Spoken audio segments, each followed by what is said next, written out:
want to see anything happening in that place. Na shughuli za masomo zimetatizwa katika shule ya msingi ya Katama iliyoko eneo la Mumoni Mwingi Kaskazini baada ya madarasa 6 na ofisi za walimu kung'olewa paa na upepo mkali ulioandamana na mvua. Kwa sasa mwalimu mkuu wa shule hiyo Michael Ndwiga pamoja na wazazi wametoa wito kwa serikali na viongozi kutoka eneo hilo kuwasaidia kujenga upya shule hiyo ili kuwanusuru wanafunzi ambao wameathirika.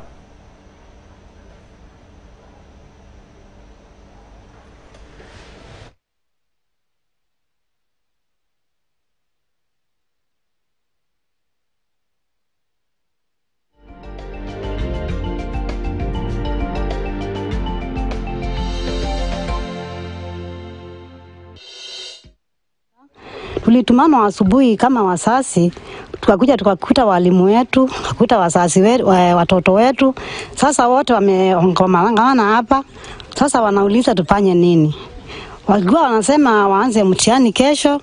Na sasa kwa sababu ya shule imeenda yote, sasa hawa watoto watafanya nini? Watafanya mitihani wapi? Walimu mkubwa sana ambao ulitendeka kwa sababu hata ofisi ya head teacher, ofisi ya deputy, ofisi ya curriculum yote imeenda, hatuna ofisi. Sasa yale madarasa yote ambayo imeharibiwa ni madarasa 6 pamoja na ofisi 3. Uliza tu vile tunaweza kupata usaidizi tuweze kujenga madarasa tena, watoto waweze kusoma vizuri. Tuko na idadi ya watoto 210. Kwa wale ambao wanasikia hii uharibifu, kama wanaweza kutusaidia kutoka kwa tuko na MCA,